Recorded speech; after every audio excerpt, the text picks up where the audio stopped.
आज हम डिस्कस करेंगे सेक्शन 115 बी ए बी। हमने देखा था कि कंपनीज के केस में दो अल्टरनेटिव टैक्स रिजीम दिए गए, सेक्शन 115 बी डबल ए और सेक्शन 115 बी ए बी। हालांकि एक और अल्टरनेटिव टैक्स रिजीम है 115 बी ए, वो आज की डेट में रेलिवेंट नहीं है, क्योंकि आपकी जो जनरल टैक्स रेट है 25%, वही टैक्स रेट आपको जो है सेक्शन 115 बी ए में दी गई है। तो बात करें अगर हम सेक्शन 115 बी डबल ए, जिसमें बेसिकली आपको टैक्स पे करना है 22%, और सेक्शन 115 बी ए बी जो आज हम डिस्कस करने वाले हैं, उसमें हमें टैक्स पे करना है 15%। तो सबसे पहली बात तो यही आती है कि हर कोई चाहेगा, हर कोई कंपनी चाहेगी कि वो जो है लोअर टैक्स पे करे, तो ऐसे में वो सेक्शन 115 बी ए बी को ऑप्ट करना चाहेगी। लेकिन हम देखेंगे कि सेक्शन 115 बी ए बी को ऑप्ट करना जो है आसान नहीं है, काफी सारी कंडीशंस हैं जो पूरी करनी होंगी। उसी के बाद आप जो है सेक्शन 115 बी ए बी के तहत 15% का टैक्स पे कर पाएंगे। उसके बाद जो कंडीशंस हमने सेक्शन 115 बी डबल ए में देखी, काफी सारी कंडीशंस थी। कुछ एग्जम्पशंस, कुछ डिडक्शंस आपको फॉरगिव करनी होंगी, सेक्रीफाइस करनी होंगी। Carry forward of losses, unabsorbed depreciation related to additional depreciation, वो आप क्लेम नहीं कर पाएंगे, एडजस्ट नहीं कर पाएंगे। और हमने देखा था कि कंपनीज को जो है on or before due date जो है फॉर्म फाइल करना होगा और बताना होगा कि वो ऑल्टरनेटिव टैक्स रिजीम के तहत रिटर्न फाइल करना चाहते हैं। तो ऐसे में ये सभी कंडीशंस आपको 115 बी ए बी में भी देखने को मिलेंगी। ये कंडीशंस तो होंगी ही होंगी, उसके साथ कुछ एक्स्ट्रा नई कंडीशंस इंसर्ट की गई है सेक्शन 115 बी ए बी के तहत। तो वो क्या कंडीशंस है? Notwithstanding anything contained in this act, तो इस पूरे एक्ट को ओवर रूल किया जा रहा है, क्योंकि आपको पता है एक्ट के अंदर जो नॉर्मल प्रोविजन है 25% टैक्स रेट है या फिर 30% टैक्स रेट है। तो यहाँ पर स्पेशल टैक्स रेट्स दी गई है, इसलिए बाकी सभी प्रोविजंस को क्या किया गया है? ओवर रूल किया गया है। But subject to the provisions of chapter this chapter, तो दैट मीन्स ये जो चैप्टर है, इस चैप्टर की जो बाकी सेक्शंस हैं वो अप्लाई होंगी। वो किस लिए अप्लाई होंगी? तो मैंने आपको बताया था, स्पेशल इनकम पर तो आपको स्पेशल रेट ऑफ टैक्स ही पे करना होगा। कौन सी special income? Casual income, dividend income. Section 111 A के तहत जो है short term capital gain, section 112 A के तहत long term capital gain, section 112 के तहत other long term capital gains. उसके अलावा सेक्शन 68, 69, 69 ए टू डी के तहत जो डीम्ड इनकम है, जिस पर आपको 60% का टैक्स पे करना है, तो उन सभी पर आप क्या करेंगे? Special rate of tax apply करेंगे। But other than those mention section 115 B A और 115 बी डबल ए, तो सेक्शन 115 बी ए एप्लीकेबल नहीं होगा, सेक्शन 115 बी डबल ए भी एप्लीकेबल नहीं होगा, जहां पर section 115 B A B applicable होगा। The income tax payable in respect of the total income of a person being a domestic company, तो यहां पर भी डोमेस्टिक कंपनी के ऊपर ही section 115 B A B apply होगा। तो दैट मीन्स कोई फॉरेन कंपनी है या कंपनीज के अलावा और कोई एनी अदर पर्सन है, firm, AOP, BOI, individual, HUF, उनके केस में section 115 B A B applicable नहीं होगा। For any previous year relevant to the assessment year beginning from the first day of April 2020 shall at the option of such person be computed at the rate of 15%। तो total income पर आप कितना tax पे करेंगे? 15%। और यहां पर भी कंपनीज को ऑप्शनल, दैट मींस मैंडेटरी नहीं है, कंपनी चाहे तो सेक्शन 115 बी ए बी को ऑप्ट करेगी और चाहे तो ओल्ड टैक्स के तहत जो है इनकम टैक्स पे करेगी। If the conditions contained in subsection 2 are satisfied, लेकिन 15% का टैक्स तभी पे कर पाएंगे जब आप सब सेक्शन 2 में दी गई कंडीशंस को कंप्लाई करेंगे, फुलफिल करेंगे। तो इसका मतलब डोमेस्टिक कंपनी को ही सेक्शन 115 बी ए बी जो है अप्लाई होगा। Any other person section 115 B A B का बेनिफिट नहीं ले सकते। तो यहां पर कंडीशंस क्या क्या दी गई है वो कंडीशंस एक बार हम डिस्कस कर लेते हैं, उसके बाद ये जो प्रोविजो दिए गए हैं वो हम डिस्कस करेंगे। अब एक और बात आई कि अगर मान लीजिए जो टोटल इनकम है उस पर section 115 B A B apply होता है तो 15% का टैक्स पे होगा, और जो स्पेशल इनकम है उस पर स्पेशल टैक्स रेट अप्लाई होगा।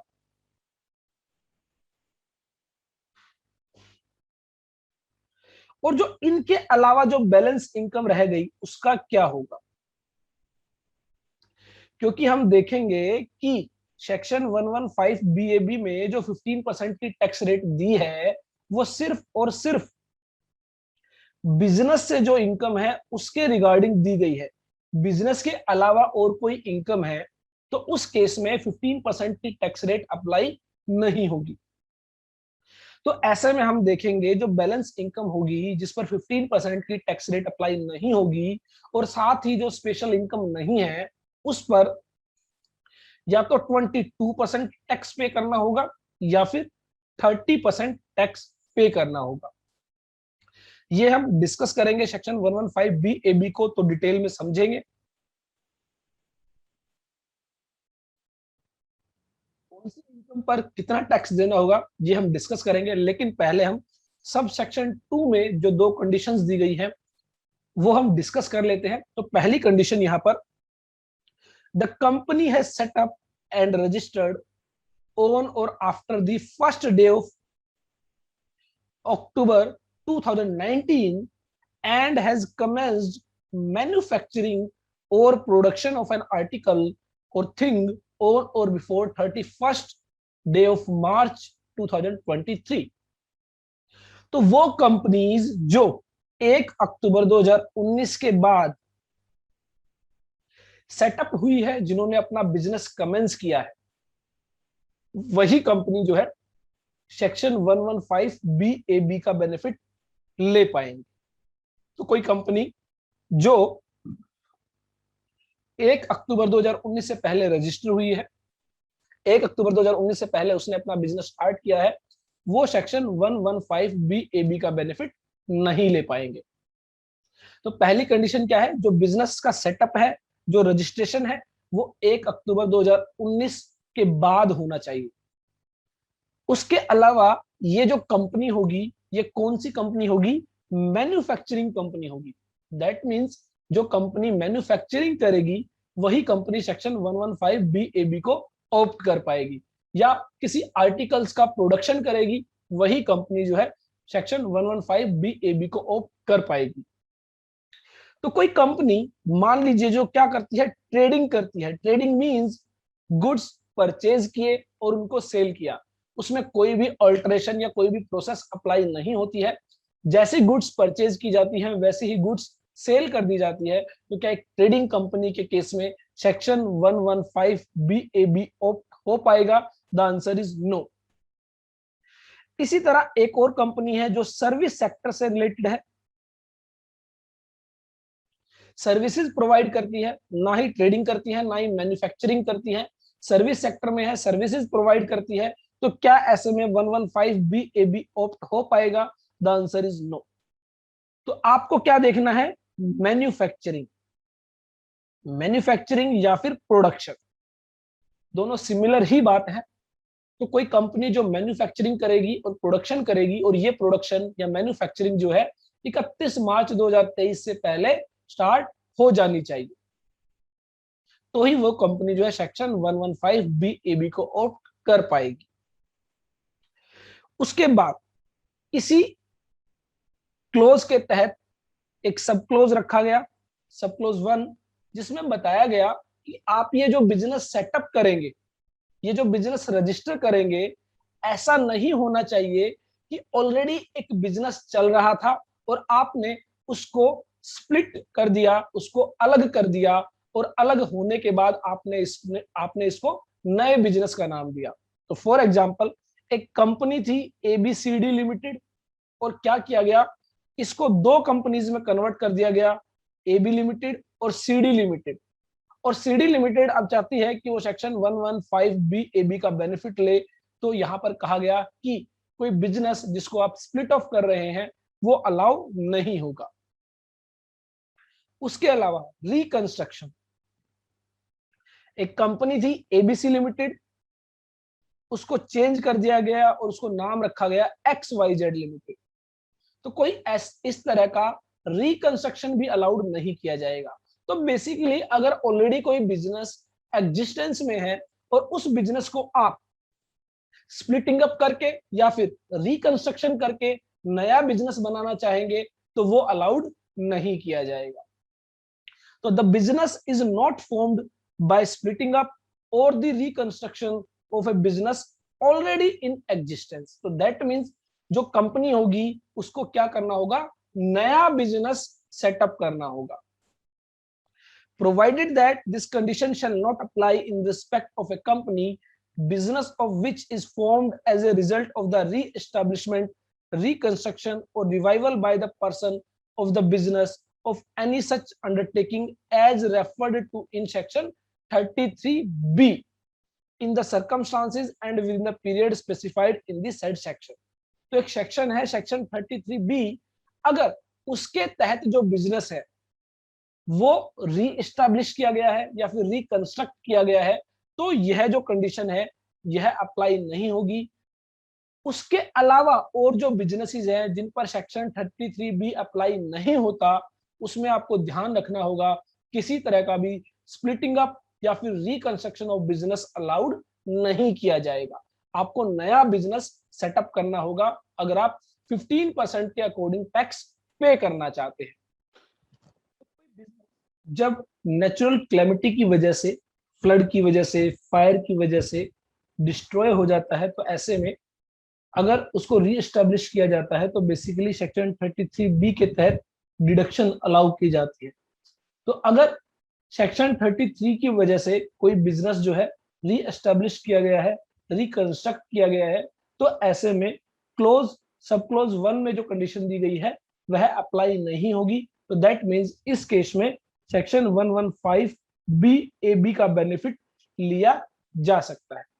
तो बेसिकली जो गवर्नमेंट है यहाँ पर इंश्योर करना चाहती है कि 15% का जो कंसेशनल टैक्स रेट है उन्हीं कंपनीज को दिया जाए जो नई कंपनीज है और मैन्युफैक्चरिंग का बिजनेस करती है।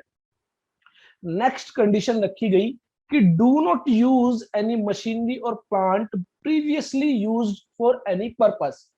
तो दैट मीन्स ये जो आप बिजनेस सेटअप करेंगे सेक्शन 115BAB के तहत, इसके तहत आप जो इन्वेस्टमेंट करेंगे, investment in plant and machinery, वो ओल्ड मशीनरी नहीं होनी चाहिए। दैट मीन्स उनको प्रीवियसली इंडिया के अंदर यूज ना किया गया। और मान लीजिए ये जो प्लांट एंड मशीनरी है ये इंपोर्ट की गई है फ्रॉम आउटसाइड इंडिया, तो क्या ऐसे में इन प्लांट एंड मशीनरी को जो है न्यू प्लांट एंड मशीनरी माना जाएगा और इन पर जो है सेक्शन 115BAB का बेनिफिट मिलेगा? The answer is yes. तो इट मींस अगर आप इंडिया के अंदर मशीनरी परचेज करेंगे तो वो ओल्ड मशीनरी नहीं होनी चाहिए, और अगर आप आउटसाइड इंडिया से मशीनरी इंपोर्ट कर रहे हैं तो ऐसे में चाहे वो ओल्ड मशीनरी हो चाहे वो न्यू मशीनरी हो, दोनों में ही आपको बेनिफिट मिल जाएगा अंडर सेक्शन 115BAB। और ये जो मशीन आप इंडिया में इंपोर्ट करेंगे, इंडिया में इंपोर्ट करने के बाद आप जो है सेक्शन 115BAB के तहत जो बिजनेस करेंगे उसी में इसका यूज होना चाहिए। अगर आप किसी दूसरे बिजनेस में यूज करके फिर इसको आप अपने नए बिजनेस के अंदर लेकर आएंगे तो सेक्शन 115BAB आपको अलाउ नहीं किया जाएगा। तो दूसरी कंडीशन रखी गई कि जो प्लांट एंड मशीनरी है वो ओल्ड प्लांट एंड मशीनरी नहीं होनी चाहिए। दैट मीन्स उनको यूज ना किया गया हो। It means new plant and machinery होनी चाहिए। और अगर ये आउटसाइड इंडिया से इंपोर्ट की गई है तो ऐसे में ओल्ड प्लांट एंड मशीनरी को भी अलाउ कर दिया जाएगा। For the purpose of sub clause two any machinery or plant which was used outside India by any other person shall not be regarded as machinery or plant previously used for any purpose। तो that means अगर कोई plant and machinery outside India use की जा रही थी तो ऐसे में यह माना जाएगा कि उसको यूज नहीं किया गया है किसी भी पर्पज के लिए। इसमें भी जो है कुछ कंडीशंस लगाई गई, फॉलोइंग कंडीशंस की सच मशीनरी और plant was not any time previous to the date of installation used in India, कि आप जो आउटसाइड इंडिया से old plant and machinery import करेंगे वो इंडिया में बिफोर इंस्टॉलेशन यूज नहीं होनी चाहिए। तो आप जो अपने नए बिजनेस के अंदर उसको इंस्टॉल करेंगे उससे पहले आप उसको यूज नहीं करेंगे। Such machinery or plant is imported into India from any country outside India। और ये जो इंपोर्ट है ये आउटसाइड इंडिया से इंपोर्ट होना चाहिए। इंडिया में ही आप इसको अगर यूज कर रहे थे और आप इसको नई कंपनी के अंदर नए बिजनेस के अंदर इंस्टॉल करेंगे तो ऐसे में सेक्शन 115 BAB अलाउ नहीं किया जाएगा। उसके अलावा no deduction on account of depreciation in respect of such machinery or plant has been allowed or is allowable under the provision of this act in computing the total income of any person for any period prior to the date of installation।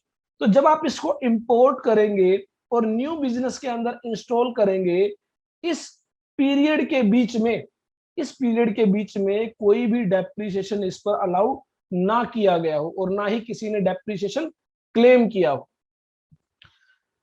Explanation यहाँ पर insert की गई कि बहुत बार ऐसा होता है जब आप कोई old plant and machinery import करते हैं, परचेज करते हैं, उसको इंस्टॉल करते हैं, या फिर कोई नई प्लांट एंड मशीनरी भी आप जो है परचेज करते हैं और उसको इंस्टॉल करते हैं तो बहुत सारे पार्ट्स जो होते हैं वो भी उसके अंदर यूज किए जाते हैं और कई बार ये पार्ट जो है ये पार्ट्स ओल्ड होते हैं, पुराने होते हैं। तो ऐसे में कहा गया कि टोटल प्लांट एंड मशीनरी का 20% तक आप क्या कर सकते हैं, ओल्ड मशीनरी यूज कर सकते हैं। Where in the case of a person any machinery और plant or any part thereof previously used for any purpose is put to use by the company and the total value of such machinery or plant or part does not exceed 20% of the total value of the machinery or plant used by the company, then for the purpose of subclause 2 of this clause the condition specified therein shall be deemed to have been complied। तो मान लीजिए company ने 10 करोड़ रुपए की जो है plant and machinery install की, तो ऐसे में कहा गया कि 8 करोड़ रुपए की तो जो मशीन है वो न्यू होनी चाहिए या फिर आउटसाइड इंडिया से इंपोर्ट होनी चाहिए और जो 2 करोड़ रुपए तक की मशीनरी है वो आप ओल्ड मशीनरी भी यूज कर सकते हैं। उसके अलावा तीसरी कंडीशन दी गई does not use any building previously used as hotel or convention centre. तो बेसिकली एक सेक्शन है 80 ID जिसके तहत होटल्स और कन्वेंशन सेंटर्स को जो है डिडक्शंस दी जाती थी। तो ऐसे में कहा गया कि अगर कोई ऐसी बिल्डिंग आप यूज कर रहे हैं नई कंपनी के बिजनेस के सेटअप के लिए जो होटल या कन्वेंशन सेंटर जो है सेक्शन 80 ID के तहत जिसमें डिडक्शन ली गई है तो वो हम आपको अलाउ नहीं करेंगे। तो दैट मीन्स जो नए बिजनेस की जो बिल्डिंग होनी चाहिए वो ऐसी बिल्डिंग नहीं होनी चाहिए जो as a hotel or convention centre जिसकी डिडक्शन 80 ID के तहत क्लेम की गई हो। Does not use any building previously used as a hotel or convention centre. कौन सा होटल कौन सा कन्वेंशन सेंटर जिसको सेक्शन 80 ID के तहत डिडक्शन अलाउ की गई हो, as the case may be in respect of which deduction under section 80 ID has been claimed and allowed। उसके बाद कंडीशन बी में बेसिकली बताया गया कि आप जो मैन्युफैक्चरिंग करेंगे तो हम आपको सेक्शन 115 BAB का बेनिफिट देंगे, लेकिन आप जो मैन्युफैक्चरिंग करेंगे उसमें कौन कौन सी मैन्युफैक्चरिंग अलाउ नहीं की जाएगी। तो यहाँ पर 1 से लेकर 6 जो है वो आपको बताई गई हैं जो आपको अलाउ नहीं की जाएंगी। इनके अलावा आप और कोई भी मैन्युफैक्चरिंग प्रोसेस कर सकते हैं। The company is not engaged any business other than the business of manufacture or production of any article or thing and research in relation to or distribution of such article or things manufactured or produced by it। तो company क्या करेगी, कोई भी article या कोई भी thing क्या करेगी, मैन्युफैक्चर करेगी, प्रोड्यूस करेगी, और जो वो आर्टिकल या थिंग मैन्युफैक्चर करती है, प्रोड्यूस करती है, उसके रिगार्डिंग रिसर्च कर सकती है। For the removal of doubts, it is hereby clarified that the business of manufacture or production of any article referred to in clause B shall not include। तो it means in cases में 115 BAB allow नहीं किया जाएगा, भले ही ये manufacturing या production है, लेकिन इन थिंग्स का, इन आर्टिकल्स का मैन्युफैक्चर और प्रोडक्शन अलाउ नहीं किया जाएगा। इनके अलावा एनी अदर आर्टिकल और थिंग्स आप मैन्युफैक्चर कर सकते हैं, प्रोड्यूस कर सकते हैं। तो कौन कौन सी, development of computer software in any form और इन एनी मीडिया। तो दैट मींस अगर आप कंप्यूटर सॉफ्टवेयर डेवलप करते हैं तो ये एक मैन्युफैक्चरिंग एक्टिविटी नहीं मानी जाएगी, सेक्शन 115 BAB अलाउ नहीं किया जाएगा। आप माइनिंग करते हैं, खदान से जो है वो माइन करते हैं, तो ऐसे में माइनिंग के अंदर भी सेक्शन 115 BAB अलाउ नहीं किया जाएगा। जो मार्बल ब्लॉक्स होते हैं उनको आप स्लैब्स के अंदर डिस्ट्रीब्यूट करते हैं, कन्वर्ट करते हैं, तो वो भी मैन्युफैक्चरिंग नहीं माना जाएगा। जो गैस होती है उनको आप सिलेंडर के अंदर बोटलिंग करते हैं, सिलेंडर को फिल करते हैं, वो भी मैन्युफैक्चरिंग नहीं माना जाएगा। प्रिंटिंग ऑफ बुक्स और प्रोडक्शन ऑफ सिनेमेटोग्राफी फिल्म्स, तो जो बुक्स प्रिंट की जाती है या जो सिनेमेटोग्राफ जो फिल्म्स होती हैं, जो मूवीज होती हैं, वो आप प्रोड्यूस करते हैं, तो वो भी सेक्शन 115 BAB में अलाउड नहीं होगा। एनी अदर बिजनेस एज में be notified by the central government, तो सेंट्रल गवर्नमेंट इनके अलावा और बिजनेस को भी क्या कर सकती है, नोटिफाई कर सकती है। तो नोटिफाई कैसे करेगी, थ्रू ए नोटिफिकेशन। तो ऐसे में हमें वो नोटिफिकेशन भी देखनी होगी कि क्या क्या जो है बिजनेसेस जो है वो नोटिफाई किए गए हैं जिनको सेक्शन 115 BAB का बेनिफिट नहीं मिलेगा। तो ये तो थी वे स्पेशल कंडीशन जो सेक्शन 115 BAB के अंदर रखी थी। दो कंडीशन है, अगर आप देखेंगे, पहली जो कंडीशन है, पहली कंडीशन में कहा गया कि जो बिजनेस है वो होना चाहिए न्यूली सेटअप और कमेंस होना चाहिए 1 अक्टूबर 2019 से के बाद, और जो है मैन्युफैक्चरिंग एक्टिविटी स्टार्ट हो जानी चाहिए 31 मार्च 2023 तक। ऐसा क्यों करती है, जनरली आप देखेंगे जब गवर्नमेंट के ऊपर प्रेशर होता है या फिर इकोनॉमी को बूस्ट करना होता है, तो इससे क्या होगा, इससे ये होगा नई कंपनीज इंडिया के अंदर इनकॉर्पोरेट होंगी, नई मैन्युफैक्चरिंग कंपनीज इनकॉर्पोरेट होंगी और नए प्लांट एंड मशीनरी जो है वो इंस्टॉल किए जाएंगे। उससे क्या होगा, आपकी जो मैन पावर है, जो लोगों को जॉब्स हैं, वो जॉब्स मिलेंगी, और जो है साथ ही कंपनीज को कंसेशनल टैक्स रेट्स रखा गया है। तो बेसिकली इन्हीं तरह के इंसेंटिव से जो है वो गवर्नमेंट जो है अपना प्रेशर रिलीज करती है। जो जॉब का प्रेशर है, लोगों को जो जॉब देना है, वो कैसे आएगी, जब बिजनेस जो है, नए बिजनेस स्टार्ट होंगे, नई मैन्युफैक्चरिंग यूनिट्स जो है इंस्टॉल होंगी, तभी जो है नई जॉब्स प्रोड्यूस होंगी, नई जॉब्स जो है वो आएंगी मार्केट में। तो इसीलिए ये कंसेशनल रेट्स रखे गए हैं। आपने देखा होगा जो कंडीशंस रखी गई हैं वो इस तरह की रखी गई है जहां पर आप अपने एग्जिस्टिंग बिजनेस को न्यू बिजनेस के अंदर कन्वर्ट करके बेनिफिट नहीं ले सकते, आपको नया बिजनेस ही सेटअप करना होगा। तो पहली जो कंडीशन थी वो बिजनेस सेटअप के रिगार्डिंग थी, और दूसरी जो कंडीशन है वो कंडीशन है कि कौन कौन सी एक्टिविटीज आप नहीं कर पाएंगे सेक्शन 115 BAB के तहत। उसके अलावा बाकी जो कंडीशंस हैं वो ऑलरेडी हम डिस्कस कर चुके हैं।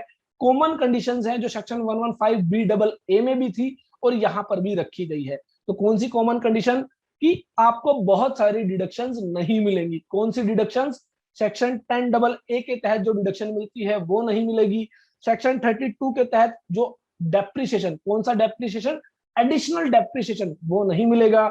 सेक्शन 33AB, 33ABA, सेक्शन 35 का जो सब सेक्शन 2AB है और 2AA है उसके तहत, और सेक्शन 35AD, 35CCC, 35CCD और any provision of chapter 6A except section 80JJAA। तो कोई भी डिडक्शन 80C से लेकर 80U तक की नहीं मिलेगी। 80JJAA के तहत जो डिडक्शन मिलती है एम्प्लॉयमेंट्स के रिगार्डिंग वो आपको अलाउ की जाएगी। यही कॉमन कंडीशन सेक्शन BAA में भी रखी गई थी और यहां पर भी रखी गई है।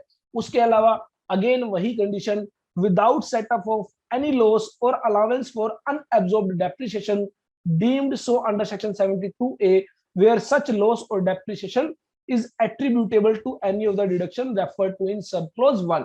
तो ना ही कोई लॉस अलाउ किया जाएगा, ना ही कोई एडिशनल डेप्रिसिएशन जो कि अनअब्सॉर्ब्ड है, जो कि आप एडजस्ट नहीं कर पाए हैं, वो आपको अलाउ नहीं किया जाएगा। एक एक्सप्लेनेशन यहां पर इंसर्ट की गई है, for the removal of doubts it is here bye clarified that in case of an amalgamation the option under subsection 7 shall remain valid in case of amalgamated company only and if the conditions contained in subsection 2 to be satisfied by the such company। तो basically subsection 7 की अगर हम बात करें, subsection 7 में intimate करना होता है on or before due date की आप जो है सेक्शन 115BAB के तहत जो है अल्टरनेटिव टैक्स रिजीम को ऑप्ट कर रहे हैं। तो आपने अगर अल्टरनेटिव टैक्स रिजीम को ऑप्ट कर लिया है और उसके बाद क्या हुआ, आपकी कंपनी थी XYZ लिमिटेड जो अमेलगामेट होकर किसी दूसरी कंपनी के अंदर जो है वो इनकॉर्पोरेट हो गई है, दूसरी कंपनी के अंदर उसको जो है मर्ज कर दिया गया है। तो ऐसे में जो अमेलगामेटेड कंपनी होगी वो उस पर जो है सबसेक्शन 7 के तहत जो ऑप्शन एक्सरसाइज किया था वो वैलिड रहेगा। तो यहां पर it is hereby clarified that in case of an amalgamation the option under subsection 7 shall remain valid in case of amalgamated company only and only if the condition contained in subsection 2 are satisfied। तो मान लीजिए XYZ एक company थी और ABC limited एक company थी और दोनों कंपनी मिलकर एक तीसरी नई कंपनी बनती है और वो कंपनी मान लीजिए है DEF लिमिटेड। तो ये मानी जाएगी अमेलगामेटेड कंपनी। तो अमेलगामेटेड कंपनी पर भी जो है सेक्शन 115BAB अप्लाई होगा अगर वो सब सेक्शन 2 की कंडीशन को सेटिस्फाई करती है।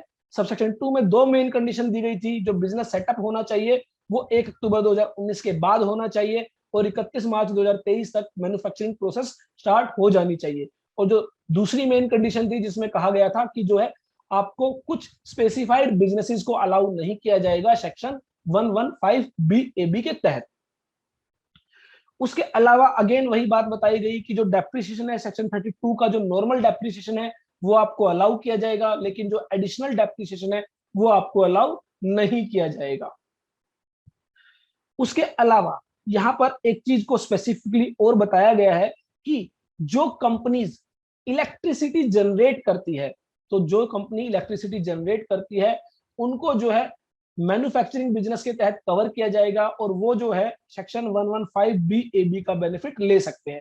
क्योंकि हमने देखा था जो स्पेसिफिक बिजनेस बताए थे जो अलाउ नहीं है उसमें generation of electricity business include नहीं किया गया है। तो that means for the purpose of clause B the business of manufacture or production of any article or thing shall include the business of generation of electricity।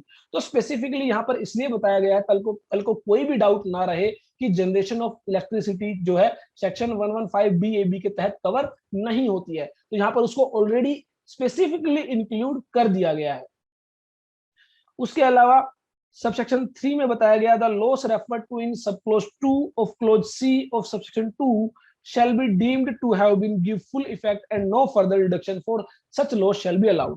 तो again वही बात की गई है कि जो भी डिडक्शन या जो भी लॉस आप एडजस्ट नहीं कर पाए ये मान लिया जाएगा कि आपने वो लॉसेस एडजस्ट कर लिए हैं और इस वजह से क्या होगा, इस वजह से आपको फ्यूचर में भी वो लॉस या वो डिडक्शंस अलाउ नहीं की जाएंगी। उसके अलावा सबसेक्शन 4 में कहा गया कि अगर कोई भी डिफिकल्टी आती है सेक्शन 115BAB को अप्लाई करने में तो ऐसे में सेंट्रल गवर्नमेंट जो है गाइडलाइंस इशू कर सकती है और जो भी डिफिकल्टीज है उनको रिमूव कर सकती है। तो if any difficulty arise regarding fulfilment of the conditions contained इन सब क्लोज 2 और सब close 3 of close A of subsection 2 और close B of said subsection as the case may be, the board means CBDT, central board of direct taxes with the approval of central government, issue guidelines for the purpose of removing the difficulty and to promote manufacturing or production of article or thing using new plant and machine. उसके अलावा यहाँ पर एक जो sub section दिया गया है, subsection 6, जो कि बेसिकली बात करता है इंटरनेशनल ट्रांजैक्शंस की। तो मान लीजिए ये जो कंपनी है जिसने सेक्शन 115 बी ए बी को ऑप्ट किया, ये किसी दूसरे व्यक्ति के साथ, किसी दूसरे पर्सन के साथ कोई ट्रांजैक्शन करती है और दूसरे व्यक्ति के साथ इसके क्लोज कनेक्शंस हैं, तो ऐसे में असेसिंग ऑफिसर जो है वो जो ट्रांजैक्शंस की गई है उनको जो है बेसिकली एक्सेस कर सकता है, उनको जो है डिटरमाइन कर सकता है, where it appears to the assessing officer that owing to the close connection between the person to which the section applies and any other person, or for any other reason, the course of business between them is so arranged that the business transacted between them produces to the person more than the ordinary profits which might be expected to arise in such business, the assessing officer shall, in computing the profit and gain of such business for the purpose of this section, take the amounts of profits as may be reasonably deemed to have been drawn therefore. तो basically यहाँ पर कहा जा रहा है कि अब आपको कंसेशनल टैक्स रेट दिया जा रहा है 15% का, तो हो सकता है आप कुछ अनएथिकल प्रैक्टिसेस के जरिए अपने प्रॉफिट को इंक्रीज करें। क्यों? क्योंकि आपको पता है टैक्स कितना पे करना है, 15%। तो जितना आप प्रॉफिट इंक्रीज करना चाहेंगे वो आपके लिए फायदेमंद होगा। और ये जो प्रॉफिट इंक्रीज किया जा रहा है ये अनएथिकल प्रैक्टिसेस के जरिए किया जा रहा है। फॉर एग्जांपल, मान लीजिए मैं हूं एक कंपनी XYZ प्राइवेट लिमिटेड और मैं सेक्शन 115 BAB के तहत नया बिजनेस सेटअप करता हूं और जो है मैन्युफैक्चरिंग प्रोसेस स्टार्ट करता हूं। मेरा जितना भी प्रॉफिट होता है मुझे उस पर 15% का टैक्स देना होगा। एक और दूसरी कंपनी है, मान लीजिए ABC लिमिटेड, और उस ABC लिमिटेड पर जनरल टैक्स रेट अप्लाई होता है 25% का। तो अब हम क्या करते हैं, उस कंपनी में भी बहुत ज्यादा प्रॉफिट्स है, तो वो कंपनी क्या करती है, मेरी कंपनी से परचेज करती है।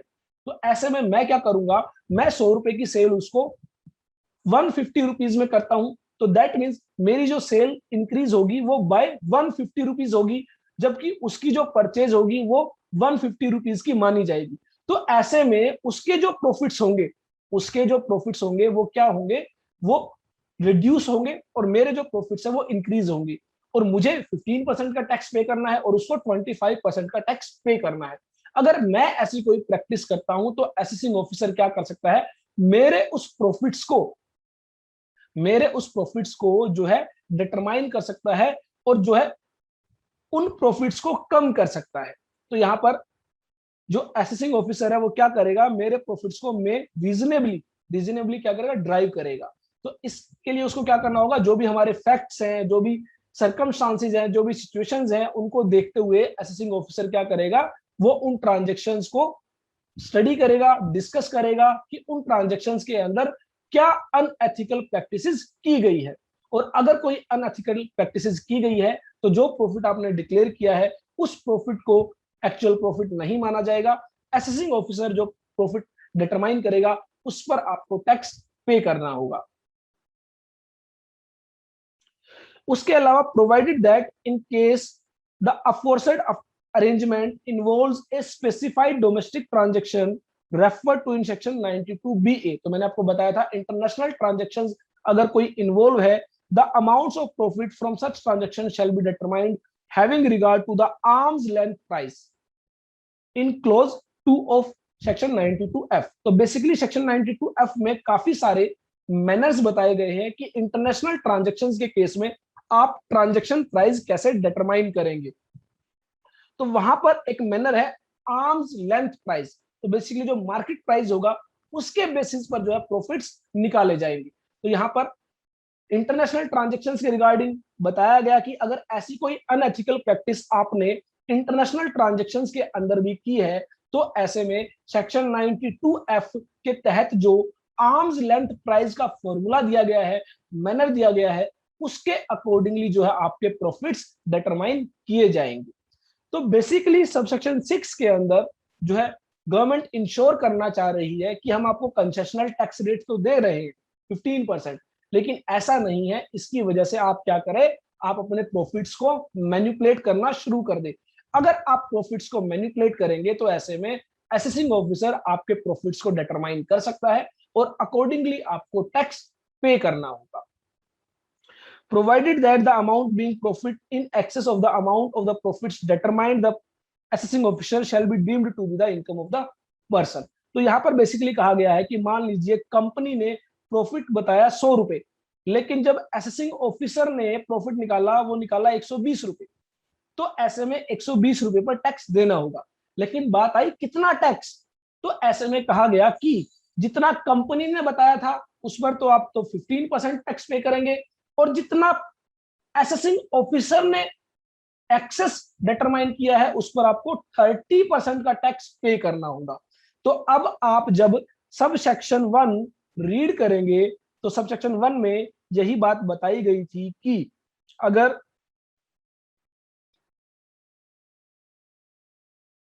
provided further that the income tax payable in respect of the income of the person deemed so under second proviso to subsection 6 shall be computed at the rate of 30%।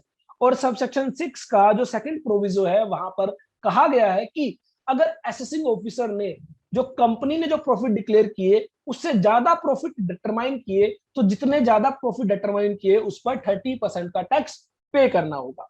तो इसलिए अब आपको ध्यान रखना है जो हम बात कर रहे थे कि जो बैलेंस इनकम पर टैक्स निकालना है 22% या 30%, तो यहां पर 30% कहां बताया गया, सब सेक्शन 6 के अंदर, सब सेक्शन 6 के अंदर, और 15% का प्रॉफिट बताया गया 115 BAB सब सेक्शन 1 के अंदर।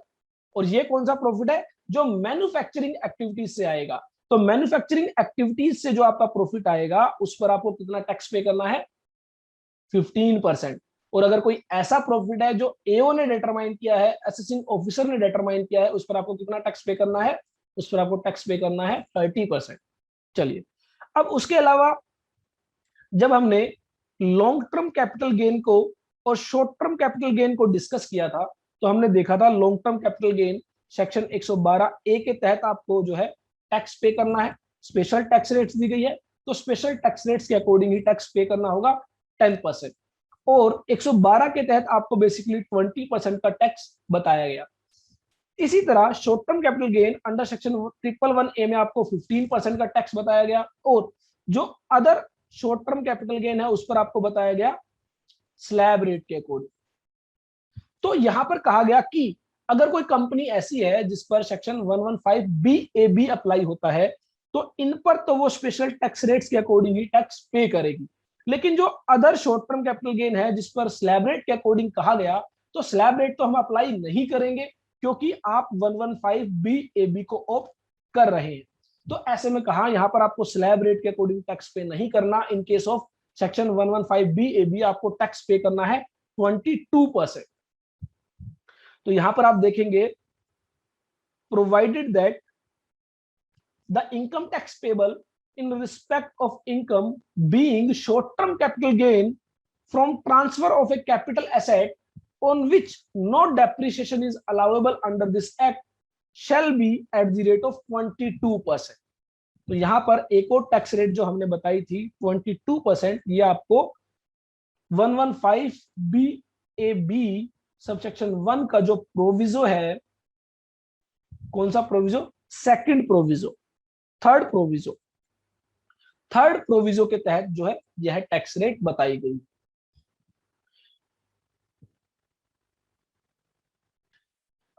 इसके अलावा और कोई इनकम बच जाती है, और कोई इनकम क्या हो सकती है, इनकम फ्रॉम अदर सोर्सेज हो सकती है। कंपनीज के केस में इनकम फ्रॉम हाउस प्रॉपर्टी भी हो सकती है। तो इन दैट सिचुएशन बाकी जो इनकम होगी उस पर आपको कितना टैक्स पे करना है, 22% का टैक्स पे करना है। Provided that where the total income of the person includes any income which has neither been derived from nor is incidental to manufacturing or production of an article thing, and in respect of which no specific rate of tax has been provided separately under this chapter, such income shall be taxable at the rate of 22%, and no deduction or allowance in respect of any expenditure shall be allowed in computing such total income. तो that means इनके अलावा और कोई income बच जाती है तो उस पर क्या करना होगा, उस पर 22% का टैक्स पे करना होगा। तो इसका मतलब आपको सिंपली क्या याद रखना है, सेक्शन 115 BAB में कहा गया है कि अगर प्रॉफिट फ्रॉम मैन्युफैक्चरिंग और प्रोडक्शन है तो 15% का टैक्स पे करना है, और अगर शॉर्ट टर्म कैपिटल गेन है तो उस पर 22% का टैक्स पे करना है।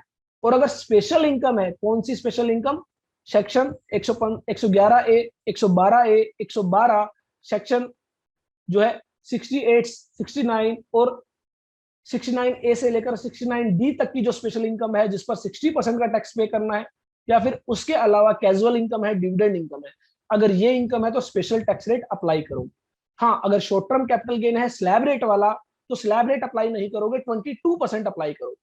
और अगर और कोई इनकम है जो स्पेशल इनकम नहीं है और साथ ही मैन्युफैक्चरिंग या प्रोडक्शन से रिलेटेड नहीं है तो उस पर 22% का टैक्स पे करोगे। तो सीधा सा मतलब आप ये समझ सकते हैं कि जो कंपनी सेक्शन 115 BAB को ऑप्ट करेगी उसके लिए स्लैब रेट होगी 22%, क्योंकि आप देखेंगे स्पेशल इनकम पर स्पेशल टैक्स रेट और मैन्युफैक्चरिंग से रिलेटेड जो प्रॉफिट है उस पर 15% और बाकी जो बच गया उस पर 22%।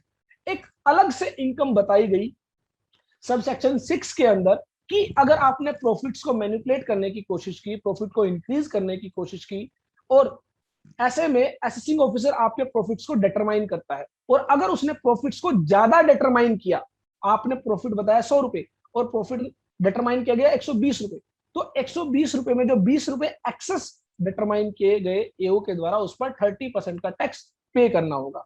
तो प्रॉफिट मैनिपुलेशन का मतलब है प्रॉफिट को इंक्रीज भी किया जा सकता है, डिक्रीज भी किया जा सकता है, और अगर एओ प्रॉफिट को इंक्रीज कर रहा है तो ऐसे में इंक्रीज्ड प्रॉफिट्स पर 30% का टैक्स पे करना होगा। तो यहां पर सेक्शन 115 BAB में सेम वही कंडीशन रखी गई, प्रोवाइडेड आल्सो दैट कि अगर किसी वजह से सब सेक्शन 2 की कंडीशंस को आप फुलफिल नहीं करेंगे तो होगा क्या, आपका यह जो ऑप्शन जो आपने एक्सरसाइज किया था यह इनवैलिड माना जाएगा उस असेसमेंट ईयर से, जिस असेसमेंट ईयर से रिलेटेड जो प्रीवियस ईयर है जिसमें आपने कंडीशंस को फुलफिल नहीं किया, तो उस असेसमेंट ईयर में आपको जो है सेक्शन 115 BAB का बेनिफिट नहीं मिलेगा, और आने वाले सालों में भी सेक्शन 115 BAB का बेनिफिट नहीं मिलेगा। तो इट मींस एक बार अगर आप सेक्शन 115 BAB से बाहर हो जाते हैं तो आप फिर से सेक्शन 115 BAB को ऑप्ट नहीं कर पाएंगे। सब सेक्शन 7 जिसमें बेसिकली बताया गया कि आप यह जो ऑप्शन एक्सरसाइज करेंगे on or before the due date specified under section 139। तो सेक्शन 139 में बेसिकली आपकी due dates of income tax return filing बताई जाती है। तो रिटर्न फाइलिंग की जो भी ड्यू डेट होगी उस ड्यू डेट तक, उस ड्यू डेट से पहले आपको बताना होगा कि आपको क्या करना है, आपको जो है सेक्शन 115 BAB जो है ऑप्ट करना है। तो ऑप्ट करने के लिए यहाँ पर जो आपको रूल बताया गया रूल 21AF, तो रूल 21AF में आपको कहा गया 10 ID आपको फॉर्म फाइल करना होगा अगर आप सेक्शन 115 BAB को ऑप्ट करना चाहते हैं। तो nothing contained in this section shall apply unless the option is exercised by the person in the prescribed manner on or before due date specified in subsection 1 of section 139।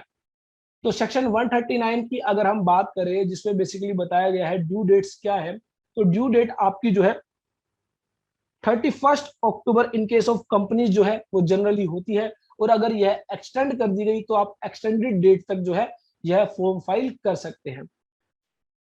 Furnishing the first of the return of income for any previous year relevant to the assessment year commencing on or after 1st of April 20 and once exercised shall apply to subsequent year। तो आपको ये form file करना है, ये आपको एक बार file करना है, इसके बाद जितने भी असेसमेंट ईयर होंगे उनके लिए यह माना जाएगा आपने सेक्शन 115 BAB को ऑप्ट किया है, provided that once the option has exercised for any previous year it can not be subsequently withdraw for the same or any other previous year.